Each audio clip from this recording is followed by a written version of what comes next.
ओम गण गणपते नमः। आज अपने सुनेंगे वाल्मीकि रामायण अयोध्या कांड का आगे का सर्ग। भगवान श्री राम के आशीर्वाद पाने के लिए इस सर्ग को पूरे ध्यान पूर्वक एकग्र होकर पूरा सुने। बोलिए गणेश भगवान की जय हो, सियावर रामचंद्र भगवान की जय हो, श्री राम दरबार की जय हो। श्री राम कहते हैं, हे भरत, यह संसार ऋतुओं के परिवर्तन से भरा है।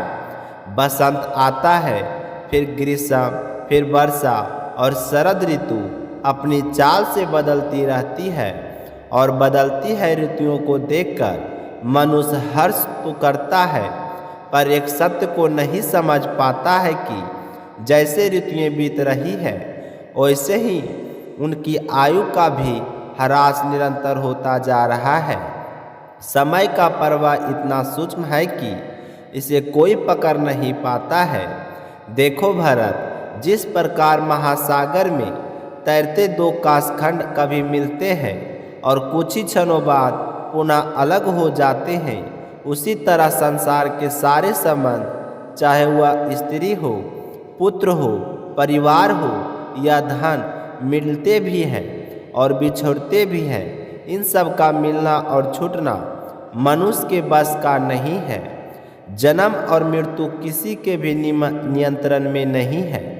जो व्यक्ति किसी चले गए आत्मीय के बार विलाप करता है, वह अपनी ही शक्ति को व्यर्थ करता है, क्योंकि ना तो किसी की मृत्यु रोकी जा सकती है और ना ही बीता हुआ समय लौटकर आता है। नदियाँ कभी उल्टी दिशा में नहीं बहती, उसी तरह दिन बीत जाते हैं, आयु घटती जाती है और जीवन का दीप धीरे धीरे अपनी लौ कम करता है। इसलिए बुद्धिमान मनुष्य को चाहिए कि वह स्वयं को धर्म, सत्कर्म और कल्याण के मार्ग में लगाए। यही मनुष्य का वास्तविक कर्तव्य है। हे भरत, हमारे पूज्य पिताजी महाराज दशरथ का स्मरण करो।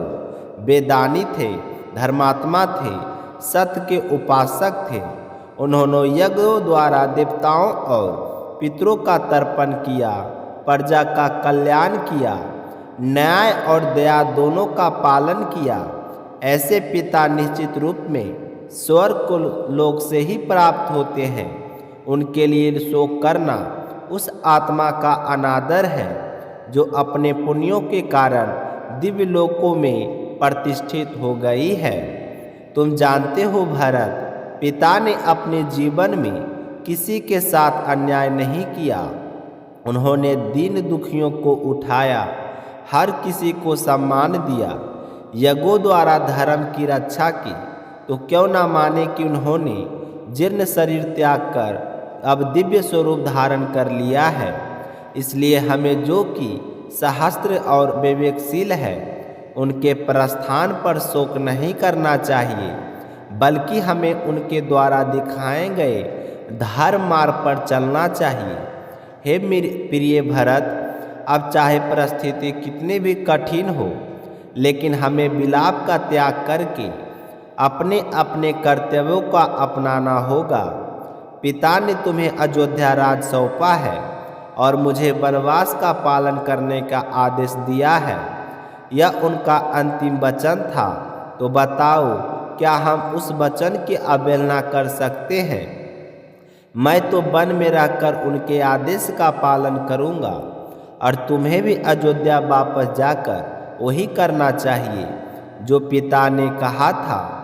तो पिता की आज्ञा सदा सर्वोपरि होती है। राजा उनका पुत्र नहीं होता जो केवल जन्म से पुत्र कहलाए, बल्कि वही पुत्र कहलाता है जो पिता के वचन को निभाए। इसलिए भरत, यदि तुम मुझे अपना बड़ा भाई और पिता तुल्य मानते हो, तो अयोध्या जाओ और राज्य संभालो, प्रजा का सुख दुख बांटो, यह तुम्हारा धर्म है। यह सब कहकर श्री राम शांत हो गए। वातावरण में गहरा मौन छा गया। अब प्रश्न यह है कि राम ने इन अमृत समान वचनों को सुनकर भरत क्या उत्तर देंगे? क्या भरत अयोध्या लौटेंगे या वे पुनः श्री राम को मनाने का प्रयास करेंगे, यह सब आप सुनेंगे कल के सर्ग में। तो प्रेम और श्रद्धा से राम कथा सुनने के लिए आपका हृदय से धन्यवाद। तो भक्तों, जो भी मनुष्य राम की कथाओं का श्रवण करता है उसके जीवन में उनका दिव्य आशीर्वाद अवश्य प्राप्त होता है। तो प्रेम से बोलिए श्री रामचंद्र भगवान की जय हो।